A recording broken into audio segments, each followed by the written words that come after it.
Plant breeding का next lecture है hybridization technique, यानी संकरण की तकनीक। तो सबसे पहले आपको ये पता होना चाहिए कि जो संकरण है या हाइब्रिडाइजेशन है वो क्या चीज़ होती है। ठीक है, तो इसमें हम लोग क्या करते हैं अभी, दो अलग अलग टाइप के प्लांट्स लेते हैं। ठीक है, भिन्न जीन प्रारूपों वाले, यानी ऐसे प्लांट्स जिनके जीनोटाइप्स एक दूसरे से पूरी तरह से डिफरेंट हों, है ना, 100% डिफरेंट हों। दूसरा, वो आनुवंशिक रूप से शुद्ध होने चाहिए। ठीक है, यानी जेनेटिकली वो क्या होने चाहिए, 100% या 99.9% प्योर होने चाहिए। ठीक है, इनके मध्य हम लोग क्या करवाते हैं, भी क्रॉस करवाते हैं। ठीक है, और ये प्रक्रिया क्या कहलाती है, संकरण या हाइब्रिडाइजेशन कहलाती है। ठीक है, अब इसको अपने एक डायग्राम से समझते हैं। तो हमें दो पेरेंट्स चाहिए, एक तो ऐसा पेरेंट जिसे हम मेल पेरेंट की तरह यूज़ करेंगे, है ना, ऐसा वंशक्रम या ऐसा लाइन चाहिए हमें। ठीक है, और दूसरा ऐसी लाइन हमें चाहिए या वंशक्रम चाहिए जिसको हम लोग फीमेल पेरेंट की तरह या मादा जनक की तरह उपयोग करेंगे। ठीक है, अब जिस पौधे को हम लोग नर जनक की तरह उपयोग कर रहे हैं या मेल पेरेंट की तरह यूज़ कर रहे हैं, उससे हम लोग क्या लेंगे भी, परागकण लेंगे या पॉलन ग्रेन्स लेंगे। और जो मादा जनक पौधा है या फीमेल पेरेंट प्लांट जो है, उसमें जो फ्लावर्स हैं उनकी स्टिग्मा या वर्तिकाग्र का उपयोग हम लोग करेंगे। ठीक है, तो हम लोग संकरण करवाएंगे, तो संकरण करवाने के लिए क्या करेंगे, नर जनक पौधे से परागकणों को एकत्रित करेंगे। ठीक है, मेल पेरेंट प्लांट से पॉलन ग्रेन्स को क्या करेंगे, कलेक्ट करेंगे और इसको स्थानांतरित करेंगे या ट्रांसफ़र करेंगे कहाँ पर, मादा जनक पौधे में या फीमेल पेरेंट प्लांट के अंदर जो फ्लावर्स हैं, पुष्प हैं, उनकी वर्तिकाग्र के ऊपर या स्टिग्मा के ऊपर उसको स्थानांतरित कर देंगे। ठीक है, तो ये जो प्रक्रिया है वो क्या कहलाती है, हाइब्रिडाइजेशन या संकरण कहलाती है। ठीक है, अब हमें बीजों को एकत्रित करना है, तो हमें बीज कौन से पौधे से एकत्रित करने हैं, तो ये हमें करने हैं मादा जनक पौधे से या फीमेल पेरेंट प्लांट से सीड्स को कलेक्ट कर लेना है। और यही जो सीड हैं या बीज हैं वो क्या कहलाएंगे, संकर बीज या हाइब्रिड सीड कहलाता है। ठीक है, अब जब अगले सीजन में हम इन बीजों को उगाएंगे, इनका जर्मिनेशन करवाएंगे, है ना, अंकुरण करवाएंगे, तो हमें जो पौधे मिलेंगे, ठीक है, वो कैसे होंगे, संकर पौधे होंगे या हाइब्रिड प्लांट्स होंगे। ठीक है, और इसको हम लोग क्या बोल देते हैं, F1 पीढ़ी के पौधे या F1 जनरेशन प्लांट्स। ठीक है, तो ये पूरे का पूरा स्टेप रहता, पूरे का पूरा प्रोसेस रहता है या विधि रहती है किसकी, संकरण या हाइब्रिडाइजेशन की। ठीक है, अब जो हाइब्रिडाइजेशन टेक्निक है या संकरण की जो तकनीक है, उसमें टोटल 8 स्टेप्स होते हैं, है ना, टोटल कितने स्टेप्स होते हैं, 8। तो 8 चरणों में हम लोग संकरण की प्रक्रिया को पूर्ण करते हैं। ठीक है, तो हम लोग अलग अलग स्टेप्स को देखेंगे कि किस तरह से हम लोग संकरण या हाइब्रिडाइजेशन को कंप्लीट कर सकते हैं। तो सबसे पहला स्टेप जो है हाइब्रिडाइजेशन के अंदर, वो आता है प्लानिंग, या इसको बोल देते हैं योजना बनाना। ठीक है, हम लोग जो भी संकरण करवाएंगे या जो भी हाइब्रिडाइजेशन हम लोग करवा रहे हैं, उसका कोई विशेष उद्देश्य होना चाहिए, है ना, उसका कोई एक मेन ऑब्जेक्टिव होना चाहिए। और ये ऑब्जेक्टिव या उद्देश्य क्या होता है, नई किस्म का विकास, development of a new variety. ठीक है, तो हमें एक उद्देश्य या एक ऑब्जेक्टिव जो है वो निर्धारित करना पड़ता है पहले से ही। ठीक है, कि हम लोग जो संकरण करवा रहे हैं या हाइब्रिडाइजेशन करवा रहे हैं, उसका फाइनल रिजल्ट हमें क्या लेना है। ठीक है, चलिए, अब कोई भी नई किस्म जो है, कोई भी न्यू वैरायटी जो है, वो बहुत टाइम लेती है बनने में। ठीक है, उसको उसके विकास में बहुत ज़्यादा समय लगता है। कितना टाइम लगता है अभी, 8 से 10 वर्ष। ठीक है, तो नई किस्म के विकास में 8 से 10 वर्ष का समय लगता है। न्यू वैरायटी जो है उसको 8 to 10 ईयर्स के अंदर हम लोग डेवलप करते हैं। ठीक है, तो इसलिए हमें, हमारा जो पहला स्टेप है वो क्या होगा, हाइब्रिडाइजेशन या संकरण। तो हमें 8 से 10 वर्षों तक काम करना पड़ेगा। ठीक है, तो इसीलिए हमें जो उद्देश्य है या ऑब्जेक्टिव है वो पहले से ही निर्धारित करना पड़ता है। ठीक है, इसके अलावा हमें कुछ चीज़ें और डिसाइड करनी पड़ती हैं। वो कौन कौन सी हैं भाई, जो प्लांट ब्रीडर होगा या पादप प्रजनक होगा जिसने नई वैरायटी या नई किस्म विकसित करनी है, ठीक है, उसे कुछ चीज़ें इंश्योर करनी पड़ती हैं या कुछ चीज़ें उसे सुनिश्चित करनी पड़ती हैं। तो ये कौन कौन सी हैं, सबसे पहली जो है वो है किस्म प्रकार, यानी पादप प्रजनक या प्लांट ब्रीडर को ये डिसाइड करना पड़ता है कि उसे किस प्रकार की जो किस्म है उसको विकसित करना है। ठीक है, किस टाइप की जो वैरायटी है प्लांट की उसको डेवलप करना है, ये उसको डिसाइड करना पड़ता है पहले से। ठीक है, दूसरा उसे क्या ध्यान में रखना पड़ता है कि उसे कौन से लक्षणों में सुधार करना है ना। जो लोकल वैरायटी चल रही है जिसे किसान उगा रहे हैं अभी, उसमें अगर वो सुधार करना चाहता है तो उसके कौन से लक्षणों में या कौन से कैरेक्टर्स के अंदर इम्प्रूवमेंट करना चाहता है। ठीक है, तो ये भी उसको पहले से ही डिसाइड करना पड़ेगा। ठीक है, तीसरा उसको ये डिसाइड करना पड़ेगा कि रोग रोधिता व कीट रोधिता के लिए, ठीक है, disease resistance and insect resistance के लिए कौन से जीनों का उपयोग जो है उसे करना होगा। ठीक है, तो ये भी पहले से ही पादप प्रजनक या प्लांट ब्रीडर को डिसाइड करना पड़ता है। ठीक है, तो ये है भी पहला स्टेप या पहला चरण, योजना बनाना या प्लानिंग। ठीक है, तो प्लानिंग आपको समझ में आ गई होगी। उसके बाद दूसरा है जनकों का चयन, या इसको बोल देते हैं सिलेक्शन ऑफ पेरेंट्स। ठीक है, तो जनकों का जो चुनाव है वो किस तरह से किया जाता है या पेरेंट सिलेक्शन किस तरह से करना है। ठीक है, तो सबसे पहले ये देखा जाता है कि जिन लक्षणों में सुधार करना है, ठीक है ना, हमें किस्म के जिन लक्षणों में सुधार करना है, वैरायटी के जिन कैरेक्टर्स में हमें इम्प्रूव करना है, वो कैरेक्टर्स जनकों में उपस्थित होने अनिवार्य हैं। ठीक है, वो जो कैरेक्टर्स हैं या लक्षण हैं वो जनक पौधों के अंदर या पेरेंट प्लांट्स में उपस्थित होने अनिवार्य हैं। ठीक है, सबसे पहली कंडीशन ये है। ठीक है, दूसरी कंडीशन क्या है, जो जनक पौधे हैं, है ना, जो पेरेंट प्लांट्स हैं जो हम लोग सेलेक्ट कर रहे हैं या जिनका हम लोग चुनाव कर रहे हैं, वो उस क्षेत्र में पूरी तरह से अनुकूलित होने चाहिए जिस क्षेत्र के लिए हम लोग क्या कर रहे हैं, किस्म का निर्माण कर रहे हैं। ठीक है, तो पेरेंट प्लांट्स उस एरिया में कंप्लीटली अडेप्टेबल होने चाहिए जिस एरिया के लिए हम लोग न्यू वैरायटी को डेवलप कर रहे हैं। ठीक है, तो दूसरी चीज़ हमें ये ध्यान में रखनी पड़ती है। और तीसरी सबसे इम्पॉर्टेंट चीज़ क्या है अभी, जो जनक हैं, जनक पौधे हैं या पेरेंट प्लांट्स हैं, उनकी संयोजन क्षमता उच्च होनी चाहिए, उनकी जो कंबाइनिंग एबिलिटी है वो हाई होनी चाहिए। ठीक है, अब कंबाइनिंग एबिलिटी या संयोजन क्षमता क्या होती है अभी, जब हम दो अलग अलग प्रकार के पौधों में संकरण करवाते हैं, ठीक है, तो संकरण से क्या बनता है अभी, संकर पौधा विकसित होता है। ठीक है, और वो जो संकर पौधा है अगर वो उत्कृष्ट हो, ठीक है, अगर वो सुपीरियर हो, तो हमारा जो संकरण की प्रक्रिया है या हाइब्रिडाइजेशन का प्रोसेस है वो कैसा हो जाता है, सफल हो जाता है या सक्सेसफुल हो जाता है। ठीक है, तो संयोजन क्षमता क्या होती है अभी, जनक पौधों के द्वारा संकरण से उत्कृष्ट संकर उत्पन्न करने की प्रक्रिया को क्या बोल देते हैं, संयोजन क्षमता बोल देते हैं। ठीक है, दो अलग अलग प्रकार के पेरेंट प्लांट्स हैं, जब उनमें क्रॉस करवाया जाएगा या संकरण करवाया जाएगा तो अगर बनने वाला संकर या हाइब्रिड प्लांट जो है वो सुपीरियर होगा या उत्कृष्ट होगा, ठीक है, तो ये जो गुण है या ये जो क्षमता है जनक पौधों की वो क्या कहलाती है, संयोजन क्षमता कहलाती है या कंबाइनिंग एबिलिटी कहलाती है। तो जितनी ज़्यादा या उच्च संयोजन क्षमता होगी उतना ही ज़्यादा जो हाइब्रिड या संकर पौधा बनेगा वो सुपीरियर होगा या उत्कृष्ट होगा। ठीक है, तो ये 3 पॉइंट्स जो हैं मेन हैं जनकों के चुनाव के अंदर या पेरेंट्स के सिलेक्शन में। ठीक है, तो ये है अभी दूसरा स्टेप या दूसरा चरण। उसके बाद तीसरा स्टेप हम लोग देखते हैं अभी, जनकों का मूल्यांकन या इवैल्यूएशन ऑफ पेरेंट प्लांट्स।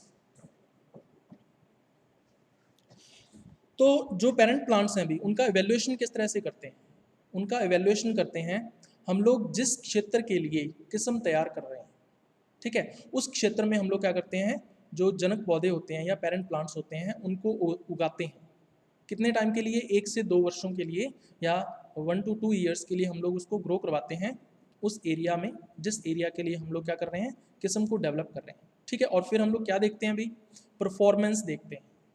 ठीक है, उसकी उपज देखते हैं, उसकी गुणवत्ता देखते हैं। ठीक है, तो इसको क्या बोल देते हैं, परफॉर्मेंस। तो हमें परफॉर्मेंस देखनी है जनक पौधों की या पेरेंट प्लांट्स की। अगर परफॉर्मेंस बढ़िया आ रही है तो इसका मतलब जो जनक पौधे या पेरेंट प्लांट्स हमने सेलेक्ट किए हैं, ठीक है, वो सुइटेबल हैं या उपयुक्त हैं संकरण के लिए। तो इससे हमें ये पता चल जाता है। ठीक है, तो जब हम मूल्यांकन या इवैल्यूएशन करते हैं तो हम लोग कौन कौन से कैरेक्टर्स या कौन कौन से लक्षणों का अध्ययन करते हैं। तो सबसे पहला हम लोग देखते हैं अनुकूलन या अडेप्टेशन। जो जनक पौधे हैं या पेरेंट प्लांट्स हैं वो उस क्षेत्र के अंदर या एरिया के अंदर पूरी तरह से क्या होने चाहिए, अनुकूलित या अडेप्टेबल होने चाहिए। दूसरा रोग रोधिता, डिजीज रेजिस्टेंस, ठीक है। तो रोग रोधिता का जो गुण है वो जनक पौधों के अंदर उपस्थित होना चाहिए, ठीक है, तभी हम उसको संकर पौधों में विकसित कर सकेंगे।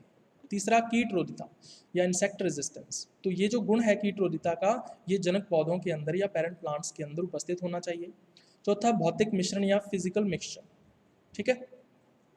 फिजिकल मिक्सचर क्या होता है अभी, अगर किसी अन्य किस्म के जो बीज हैं, ठीक है, वो जनक पौधों के अंदर या जनक बीजों के अंदर या पेरेंट सीड्स के अंदर मिक्स हैं, ठीक है, तो ऐसे जनक जो हैं वो 100% प्योर नहीं रहते, 100% शुद्ध नहीं रहते, ठीक है। तो फिजिकल मिक्सचर या भौतिक मिश्रण कम से कम होना चाहिए, है ना, पॉइंटों में होना चाहिए, 0.01% ही होना चाहिए, ठीक है। तो 99.9% जो सीड्स हैं पेरेंट प्लांट्स के या जनक पौधों के वो शुद्ध होने चाहिए, ठीक है। इसके अलावा हम लोग संयोजन क्षमता या कंबाइनिंग एबिलिटी जो मैंने अभी आपको बता ही दिया, तो कंबाइनिंग एबिलिटी जो है वो जनक पौधों की या पेरेंट प्लांट्स की वो हाई होनी चाहिए या उच्च होनी चाहिए, ठीक है। इसके अलावा विसंयोजन या जो सेग्रीगेशन है, यानी जो लक्षण हैं या करैक्टर्स हैं उनका जो पृथक्करण है या सेग्रीगेशन है ना, वो अधिक से अधिक होना चाहिए, तभी हम लोग उत्तम क्वालिटी का या उत्तम गुणवत्ता का या हाई क्वालिटी का जो हाइब्रिड है या संकर है वो बना सकते हैं, ठीक है।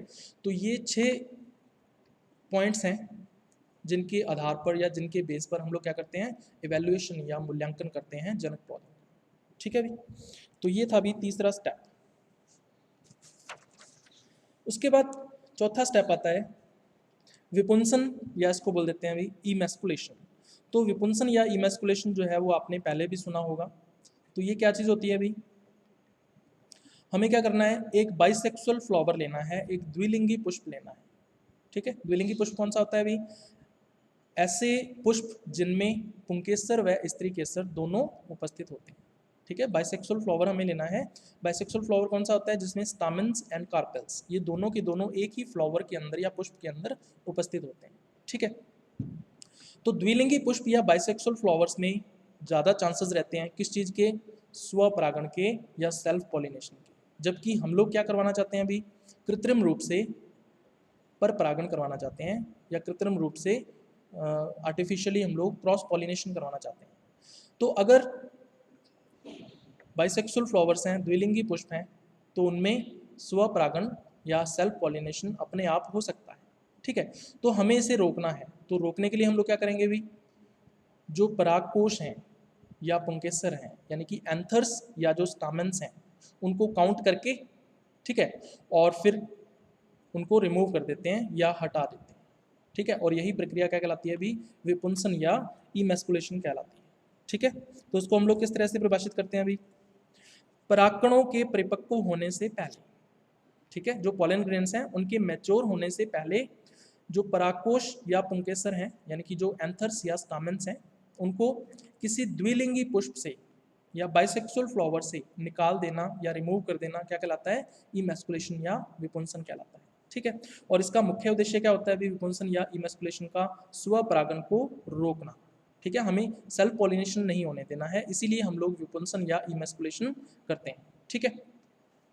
अब इमैस्कुलेशन की जो विधि है, जो इसकी मेथड है, वो एक क्रॉप से दूसरी क्रॉप में वेरी करती रहती है। तो विभिन्न फसलों में इमैस्कुलेशन की या विपुंसन की विभिन्न विधियों का जो उपयोग है वो हम लोग करते हैं, ठीक है।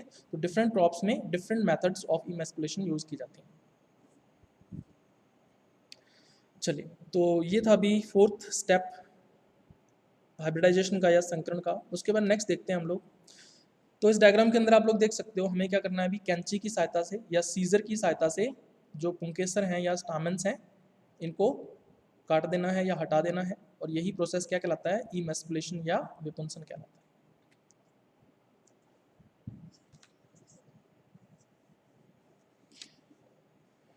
है। एक बार इसको कंप्लीट कर लें, बाद में, है ना, इसको हाँ कंप्लीट हो जाने दो, बाद में क्वेश्चन पूछ लेना, ठीक है। हाँ चलो कंटिन्यू करते हैं इसको। तो हाइब्रिडाइजेशन या संकरण का नेक्स्ट स्टेप है थैली लगाना, या इसको बोल देते हैं बैगिंग, ठीक है।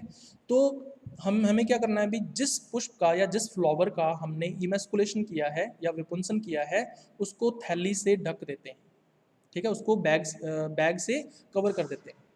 ठीक है, और यही प्रक्रिया क्या कहलाती है? थैली लगाना या बैगिंग कहलाती है। ठीक है, हम लोग बैगिंग क्यों करते हैं?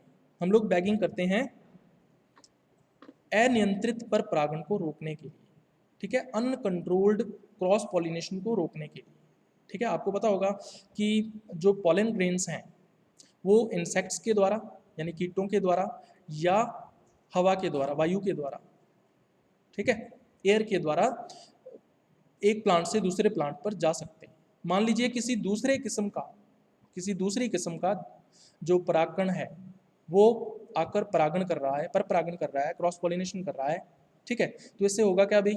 जो आनुवंशिक शुद्धता है या जेनेटिक प्योरिटी है वो नहीं रहेगी। हमारा जो संकरण का एक्सपेरिमेंट है वो खराब हो जाएगा। जो बीज बनेंगे, ठीक है, वो अवांछित होंगे या अनडिजायर्ड होंगे। ठीक है, यानी जिस किस्म का हमने सिलेक्शन किया है या हमने चुनाव किया है उस किस्म के अतिरिक्त किसी दूसरी किस्म के जो पौधे हैं, मान लीजिए किसी दूसरे फील्ड के अंदर वो उपस्थित हैं, तो उस फील्ड से क्या हो सकता है? अनियंत्रित पर परागण या अनकंट्रोल्ड क्रॉस पॉलिनेशन हो सकता है, जिससे हमारा जो संकरण का एक्सपेरिमेंट है वो खराब हो सकता है। ठीक है, तो इससे बचने के लिए हम लोग क्या करते हैं? अभी विपुंसन के तुरंत बाद, है ना, इमीडिएटली आफ्टर द इमैस्कुलेशन, हम लोग क्या करते हैं? फ्लावर को या पुष्प को ढक देते हैं थैली के द्वारा या बैग के द्वारा। ठीक है, तो पुष्प को थैली में हम लोग क्या कर देते हैं? बंद कर देते हैं, एनक्लोज कर देते हैं, और इसको नीचे से हम लोग बांध देते हैं, किसके द्वारा? धागे के द्वारा या टैग के द्वारा। ठीक है, अब जो बैग हम लोग यूज़ करेंगे या जो थैली हम लोग यूज़ करेंगे वो अलग अलग टाइप की हम लोग यूज़ कर सकते हैं। तो उसके कौन कौन से टाइप्स हैं या प्रकार हैं? तो सबसे पहले हम लोग कागज़ की थैली यूज़ कर सकते हैं, है ना, पेपर बैग यूज़ कर सकते हैं, या फिर बटर पेपर बैग आता है, इसको नवनीत पत्र की थैली बोलते हैं, उसका उपयोग किया जा सकता है। या फिर वेजिटेबल पार्चमेंट बैग यूज़ कर सकते हैं, इसको वनस्पति पार्चमेंट की थैली भी बोलते हैं। या फिर कपड़े की थैली भी यूज़ कर सकते हैं, थिन क्लॉथ बैग, या इसको बोल देते हैं महीन कपड़े की थैली। तो इन चारों टाइप्स के बैग्स में से हम लोग कोई एक टाइप का बैग जो है वो यूज़ कर सकते हैं। ठीक है, तो ये आप लोग डायग्राम के अंदर देख सकते हो, ये वाला जो फ्लावर है या पुष्प है ये कैसा है?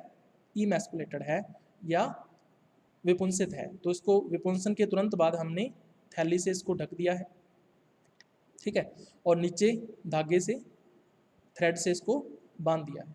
ठीक है, इसको बाइंड कर दिया है।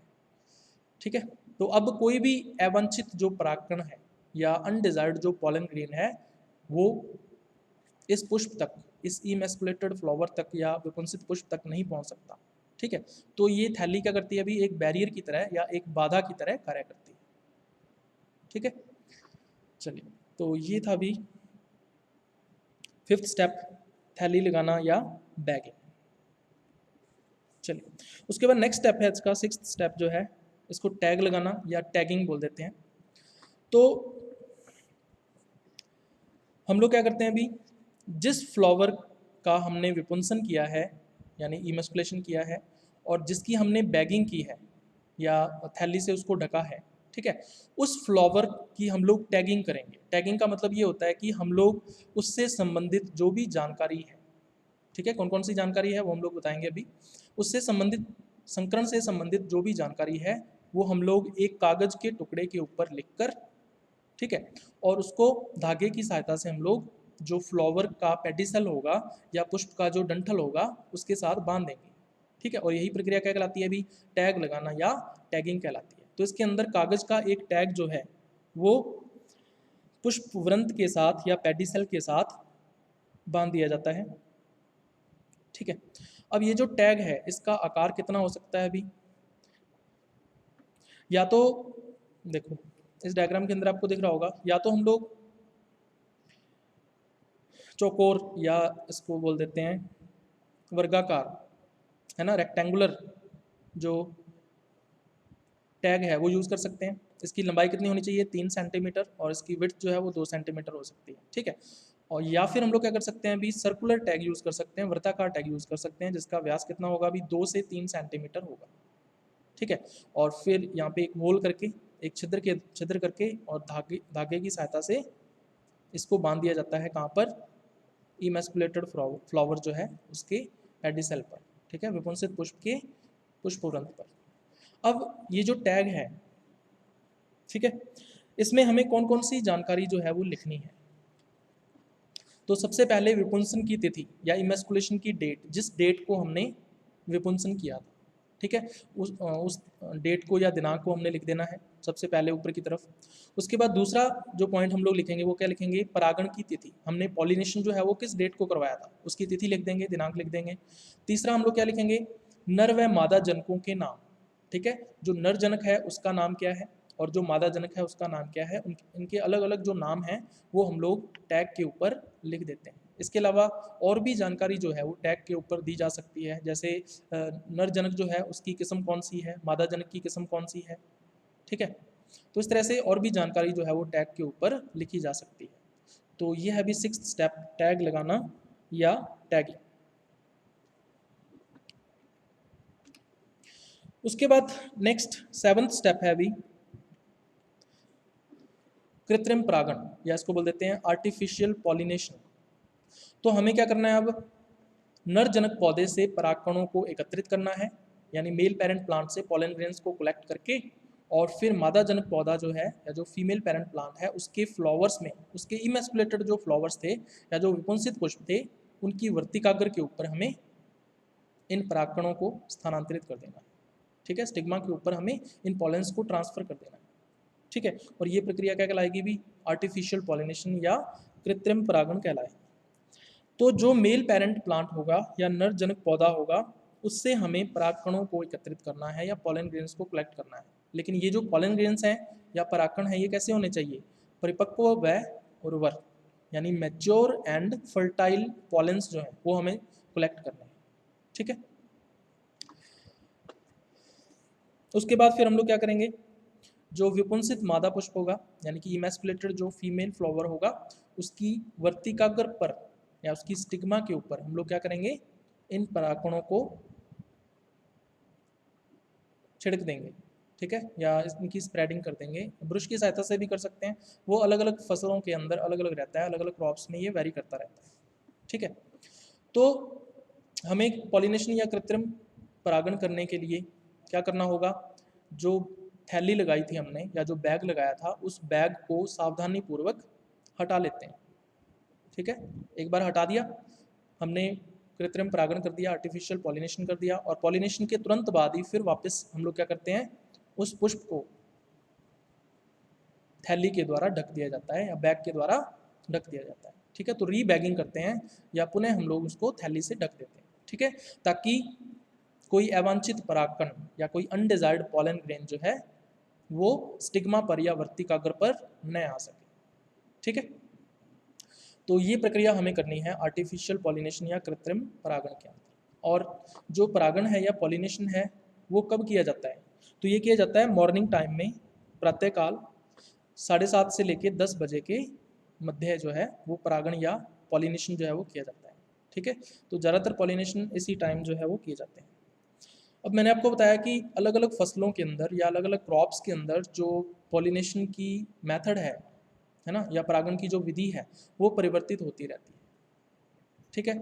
जैसे अगर हम बात करें मक्का व बाजरा की, ठीक है, मेज़ एंड पर्ल मिलेट की, तो इसमें क्या किया जाता है अभी, जो परागकण होते हैं, पॉलन ग्रेन्स होते हैं, उसको मादा पुष्प क्रम पर यानी कि फीमेल इन्फ्लोरेसेंस पर उसको छिड़का जाता है या उसकी स्प्रेडिंग की जाती है, ठीक है, उसकी डस्टिंग की जाती है, स्प्रेडिंग नहीं डस्टिंग कह सकते हैं, ठीक है। और डस्टिंग के लिए फिर हम लोग क्या करते हैं अभी, एक थैली के अंदर है ना, प्लास्टिक की थैली लेते हैं, प्लास्टिक की थैली में सबसे पहले जो मेल पेरेंट होगा या नर जनक पौधा होगा उससे परागकणों को एकत्रित करके, पॉलन ग्रेन्स को कलेक्ट करके उस थैली के अंदर या बैग के अंदर, प्लास्टिक बैग के अंदर डाल लेंगे।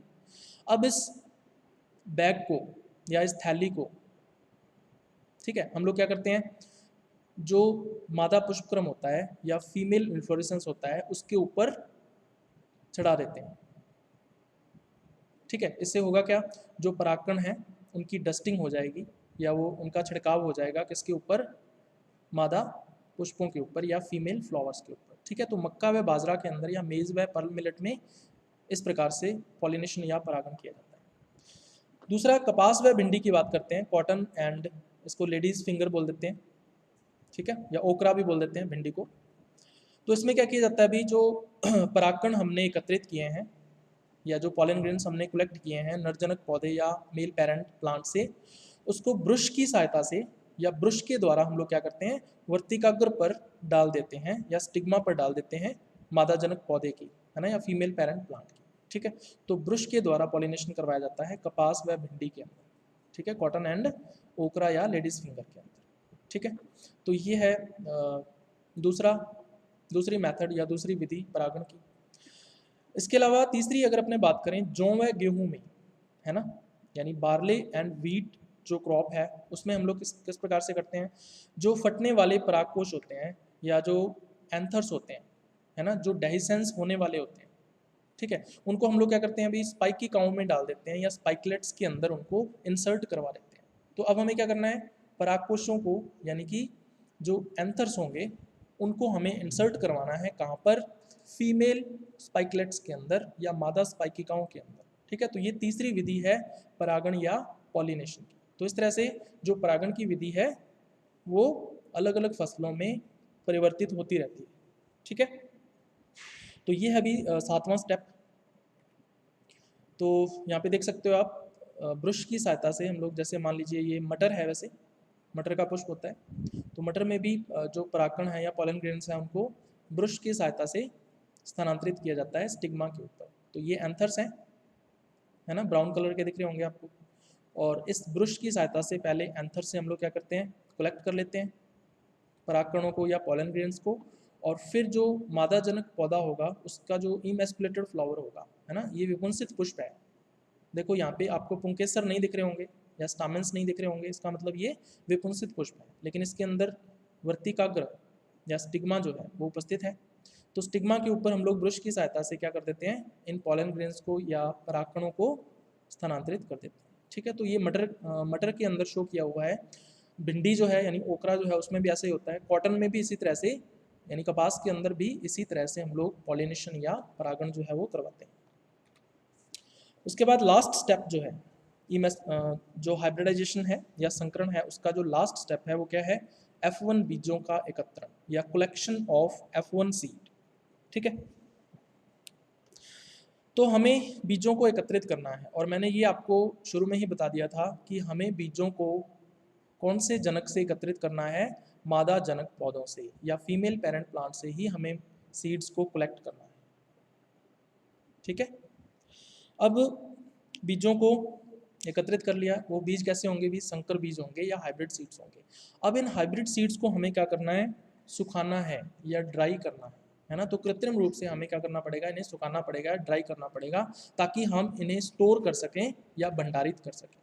ठीक है, अब हमें इनका भंडारण करना है या स्टोरेशन करना है, तो भंडारण के लिए इनके अंदर क्या मिलाया जाता है, अभी उपयुक्त कीटनाशी या सुइटेबल जो इंसेक्टिसाइड है उसको मिक्स कर दिया जाता है इन हाइब्रिड सीड्स के साथ। ठीक है, जिसकी वजह से जो इंसेक्ट पेस्ट्स होते हैं, ठीक है, जो कीट पीड़क होते हैं, वो इन बीजों को खराब नहीं करते। ठीक है, क्योंकि हमें भंडारण करना है, तो भंडारण जो है वो सुरक्षित होना चाहिए या प्रोटेक्टिव होना चाहिए। ठीक है, चलिए इसके साथ साथ हम लोग क्या करेंगे, भी जो हाइब्रिड सीड हम लोग जहाँ पे रखेंगे, इन हाइब्रिड सीड्स के साथ या इन संकर बीजों के साथ हम लोग जो टैग हमने लगाया था, है ना, जो पॉलिनेटेड फ्लावर था या परागित पुष्प था, उसके साथ हमने क्या लगाया था, टैग लगाया था, है ना, कागज का बना हुआ वर्गाकार या सर्कुलर वृत्ताकार, है ना, जिसके ऊपर हमने इंफॉर्मेशन लिखी थी या जानकारी लिखी थी। तो उस टैग को भी हमें क्या करना पड़ेगा, हाइब्रिड सीड के साथ रखना पड़ेगा। ठीक है, संकर बीज के साथ हमें उसके संभाल कर रखना पड़ेगा। ठीक है, इसके अलावा भौतिक मिश्रण से हर संभव बचाव जो है वो हमें करना पड़ेगा। ठीक है, फिजिकल जो मिक्सचर है उससे हमें प्रोटेक्ट करना पड़ेगा हाइब्रिड सीड को। अगर हाइब्रिड सीड्स जो हैं वो 100% हाइब्रिड नहीं है, इसका मतलब ये है कि जैसे मान लीजिए हमारे पास 100 बीज हैं, 100 बीज में अगर मान लीजिए 10 बीज दूसरे हैं, नॉर्मल बीज हैं, और जो 90 सीड्स हैं वो कैसे हैं, हाइब्रिड हैं, तो इसका मतलब जो हमारे पास हाइब्रिड सीड्स हैं या संकर बीज हैं वो 100% शुद्ध नहीं है, 100% प्योर नहीं है। ठीक है, तो आगे जब हम न्यू वैरायटी डेवलप करेंगे, है ना, नई किस्म विकसित करेंगे, तो उस समय ये जो भौतिक मिश्रण है या फिजिकल मिक्सचर है, इसकी वजह से समस्या आ सकती है। ठीक है, तो हमें भौतिक मिश्रण नहीं होने देना है। किसी दूसरे किस्म के जो बीज हैं वो इन संकर बीजों के साथ मिश्रित नहीं होने देने हैं, यानी हमें हर संभव बचाव करना है। ठीक है, भौतिक मिश्रण या फिजिकल मिक्सचर का। ठीक है अभी, तो ये था अपना आज का लेक्चर।